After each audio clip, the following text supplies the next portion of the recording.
Cam4.fr, le plus grand site de webcam live réservé aux adultes. Brigitte Lahaie, Sud Radio, le Love Conseil. Daniel Ballesteros est avec nous et vous pouvez réagir justement à ce que je vais dire par rapport à ce Love Conseil, apprendre à vous faire écouter. C'est vrai que c'est une des plaintes fréquentes dans les couples. On entend souvent d'ailleurs plus les femmes que les hommes qui disent « ils ne m'écoutent pas ». Mais est-ce qu'on est suffisamment clair dans nos propos justement, nous les femmes? Peut-être que si l'autre ne nous écoute pas, eh bien c'est peut-être parce qu'on ne sait pas suffisamment s'exprimer clairement. Et je crois que c'est vraiment important de comprendre que pour être écouté, il faut exprimer clairement ce qu'on a besoin de dire. Et quand on peut, par exemple, raconter un peu ce qui s'est passé dans la journée. Et là, c'est pas quelque chose qu'on a vraiment besoin de dire. En revanche, si c'est quelque chose qu'on a vraiment besoin de dire, eh bien, il faut l'exprimer très clairement. Et il faut pas subir le point de vue de l'autre si on a l'impression qu'il n'a pas réellement compris ce qu'on avait à dire. Il faut savoir s'affirmer. Et je crois que c'est vraiment important de se sentir légitime dans un couple. Chacun a le droit de parler, même si l'autre n'est pas d'accord avec nous. Et puis, il faut pas penser que notre partenaire est capable de deviner si on dit les choses à demi-mot. C'est vrai que lorsqu'il y a quelque chose d'important à dire, eh bien, il faut le dire très très clairement et il ne faut pas avoir peur de déplaire, il faut tout simplement le dire. Alors peut-être qu'on ne vous écoute pas aussi parce que vous parlez trop et du coup ce que vous avez d'important à dire est mélangé dans un discours de tas de choses qui n'ont peut-être pas énormément d'importance et à ce moment-là, l'homme a tendance à entendre une sorte de bruit de fond et ne fait donc plus très attention à ce que vous dites. Donc c'est vraiment important de faire la différence entre les échanges qu'on peut avoir sur les choses du quotidien et puis quand on a quelque chose à dire, eh bien il faut vraiment y mettre toutes les formes, si je puis dire. Daniel Ballesteros. Oui, donc effectivement, d'ailleurs, disons, la mauvaise communication a souvent pour base le fait qu'on dit les choses à des moments où on n'est pas prêt à les recevoir. Je m'explique, si c'est un moment où on prépare la cuisine, où le mari est en train de faire un bricolage, etc.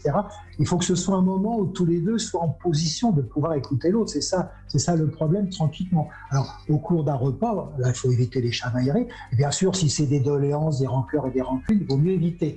Mais donc, le discours que l'on a avec les autres doit être fait de la façon suivante. On doit être vraiment face à face, et non pas le dos tourné, parce qu'on n'entend pas forcément ce que l'autre dit, alors on fait répéter et ça crée des tensions. Il faut vraiment être face à face, c'est-à-dire qu'il faut chercher le moment où on peut être vraiment face à face. Donc à partir de ce moment-là, il y aura plusieurs choses qui se mettront en route, les yeux, le faciès, voilà, comment l'autre exprime ce qu'il a à dire à travers, disons, son corps. Et ça, c'est très important. Donc il faut que ce soit un moment de tranquillité, bien sûr qu'on ait fait un peu la synthèse dans sa tête, que ce ne soit pas à base de reproches et de doléances, bien sûr. Évidemment. À partir de ce moment-là, il y aura une écoute, ça c'est sûr, si on choisit un moment approprié pour le faire.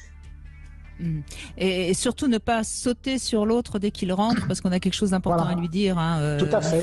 Il faut un peu de décantation. Voilà. Exactement. Attendre que le dehors, si vous voulez, devienne le dedans petit à petit, qu'il ait enlevé son pull ou elle, voilà. Et puis qu'il y a un petit moment d'intimité qui va se faire. On peut faire la bise aux enfants, etc.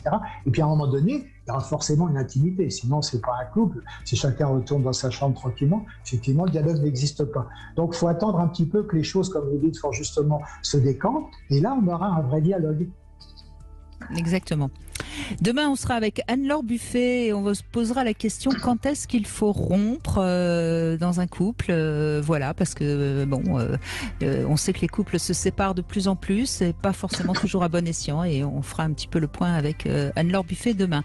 Et c'est Clara que nous retrouvons, qui est de nature assez stressée, me semble-t-il. Bonjour Clara. Bonjour Brigitte, bonjour Daniel. Oui, bonjour Clara. Oui. Alors oui, moi j'ai tendance à stresser, je dirais que c'est une seconde nature chez moi. Et depuis déjà beaucoup de temps, je pense. Et en fait, j'établis, comme qui dirait, un emploi du temps journalier. Alors c'est inconscient, bien entendu. Je suis pas avec mon stylo, mon petit calepin. Et en fait, je me donne des tâches à accomplir, que ça soit d'ordre personnel, professionnel. Et je veux dire, je cours après, une fois que j'ai établi ce plan-là pour la journée, je vais dire, je cours après, et, ben, quand je vois que ça rentre pas dans l'horaire imparti, parce que je vois bien, je connais, enfin, le fonctionnement, je le connais par cœur, donc je sais quand l'emploi du temps va rentrer, quand ça va dépasser, etc. Et en fait, ouais, je pense que enfin, ce mode de fonctionnement me stresse, quoi. Donc vous vous mettez une surcharge de toute façon, et donc obligatoirement ça provoque du stress. Oui, tout à fait, oui. Ouais, ouais. Le plus important, c'est pas le fait que vous soyez stressé, c'est pourquoi cette fuite. Voilà. Pourquoi cette fuite dans les choses, pourquoi cette fuite dans l'hyperactivité. Très souvent, le stress est un moyen de fuir, si vous voulez. À partir de ce moment-là, il faut chercher la cause de la fuite. Comme on disait tout à l'heure, l'effet et la cause, il faut chercher la cause de la fuite. Et à partir de ce moment-là, votre niveau d'anxiété, puisque le stress au départ, c'est de l'anxiété. Après, ça devient de la peur, ça devient de la colère. Et le départ, c'est de l'anxiété. Quelle est la source de cette anxiété qui fait que vous remplissez vos jours et que vous êtes dans une fuite intérieure et extérieure, appelons les choses comme ça. Bah, si je réfléchis bien à ce que vous dites, en fait, ce serait le fait de combler, de faire le maximum de choses. Non, même pas. C'est-à-dire que voilà, le soir, j'ai la plénitude d'avoir accompli, d'avoir découvert plein de choses, d'avoir fait plein de choses. Et voilà, toujours, oui, peut-être cette fuite de façon à faire un maximum de choses.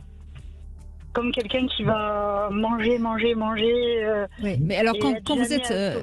oui, j'entends bien, rassurez-vous, c'est quelque chose de très fréquent. Et quand vous êtes en vacances, qu'est-ce qui se passe? Ben, quand je suis en vacances, ben, c'est le contraire. En fait, je vais tellement... En fait, j'ai l'impression de... Ben, du coup, comme j'abandonne ce fonctionnement-là et j'y arrive assez facilement, hein, parce que je me connais forcément. Et du coup, je passe à l'opposé. Et je me dis, c'est là que je me dis, heureusement que je me donne des coups de stress, parce que dans la vie hors vacances, je pourrais pas fonctionner de cette manière-là, parce que je remplirais pas toutes les tâches que j'ai à accomplir dans la journée, tant bien sur le plan familial que du travail. Donc pendant les vacances, vous n'êtes pas stressé? Non, au contraire. C'est-à-dire, au contraire, quel mot vous metteriez sur votre état? Je dirais flemmarde, limite feignante. D'accord. Donc pour vous, ne rien faire, c'est être fainéante. Je pense, oui. Oui. C'est-à-dire que là, vous avez tellement comprimé le temps quand vous êtes en activité, vous n'êtes pas feignant, vous avez besoin de le dilater, si j'ose dire, lorsque vous êtes en repos, vous voyez. Alors que si vous comprimiez moins, vous auriez moins besoin de dilater et vous n'auriez pas l'image que vous faites d'être feignante. Souvent, c'est parce qu'on a trop... Le stress, c'est ça, c'est une compression. L'étymologie du mot stress, c'est quelque chose de comprimé, comme un ressort. Donc, à partir du moment où le ressort a été trop longtemps comprimé, il va se relâcher. Donc, si vous voulez, votre stress fait qu'après, vous avez, entre guillemets, trop de relâchement, ce qui fait penser que vous êtes paresseuse. Donc, si vous diminuez le stress, vous aurez moins cette séquence qui vous pose problème. On peut déjà revenir sur ce que vous aviez dit dans la première heure à Nicolas.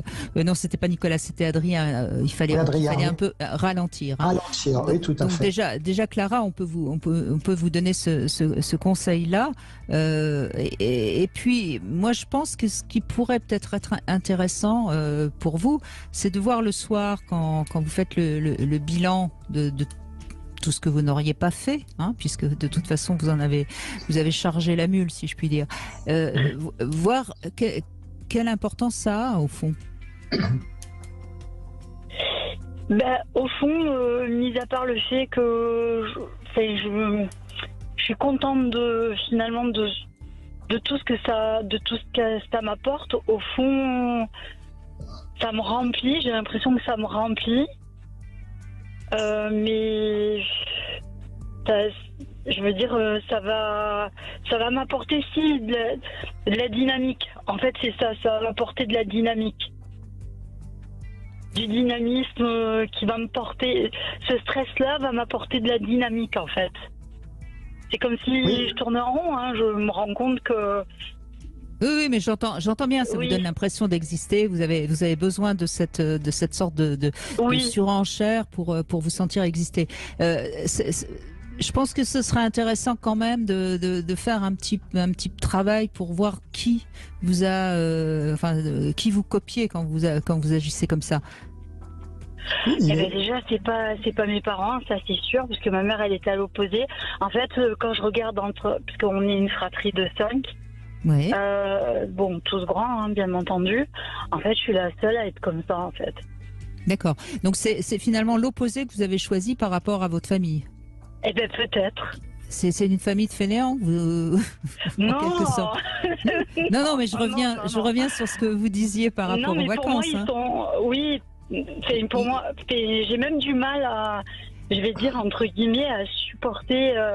Je vais Ouais, dire quelqu'un en j'entends. face de moi qui va être mousse. Non, mais j'entends. C'est bien, Clara, ce que vous avez pris comme initiative pour justement vous sentir vivre et avoir l'impression de faire quelque chose de votre vie. Ça, je l'entends et je crois que c'est bien. Sauf que faire quelque chose de sa vie, c'est pas la remplir par plein de petits cailloux. C'est d'abord remplir le bocal par les gros cailloux. Et le danger dans cette sorte d'emploi du temps un petit peu surchargé que vous êtes mise, c'est que finalement vous allez faire plein de petites choses et peut-être que vous allez passer à côté de l'essentiel. Est-ce que ça vous parle ce que je vous dis? Oui, tout à fait. Vous comprenez? Oui, Et c'est quand on arrive à comprendre ce qui est essentiel pour nous et qu'on se donne le temps de faire ce qui est essentiel, qu'à partir de ce moment-là, on évacue le stress. On peut aussi dire que le stress, c'est bien, parce que là, jusqu'à maintenant, on parle du stress d'une façon négative. Hein. Mais le stress est souvent nécessaire pour exploiter au mieux nos aptitudes physiques et cognitives, c'est-à-dire notre esprit.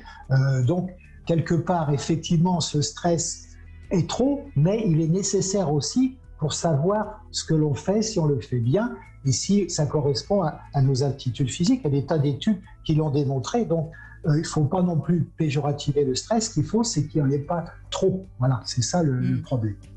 Mais il me semble, vu ce que vous nous avez dit par rapport à vos vacances, Clara, il me semble que votre stress, il n'est pas si dramatique que ça. Et je pense que le petit échange qu'on a eu va peut-être vous permettre de moins vous donner d'objectifs à remplir tous les jours, vous voyez? Oui, de réfléchir un peu plus. Voilà, réfléchissez un tout petit peu, prenez un tout petit peu de recul par rapport à vous-même. Voilà. Peut-être dans la journée, obligez-vous demain à prendre, allez, on va être pas trop exigeant, on va dire 10 minutes. Prenez juste demain 10 minutes pour ne rien faire, pour juste penser à vous et vous occuper de vous. Promis? Parfait, merci Brigitte. Merci. Merci Clara, merci à vous. Merci, bonne journée, merci, au revoir. Bon, Daniel Balessos, il nous reste pas beaucoup de temps pour conclure, hein, mais on va essayer dans le dernier module de cette émission d'apporter un peu de zénitude à tous ceux qui nous écoutent pour que tout le monde termine l'année en excellente forme. On se retrouve dans un instant.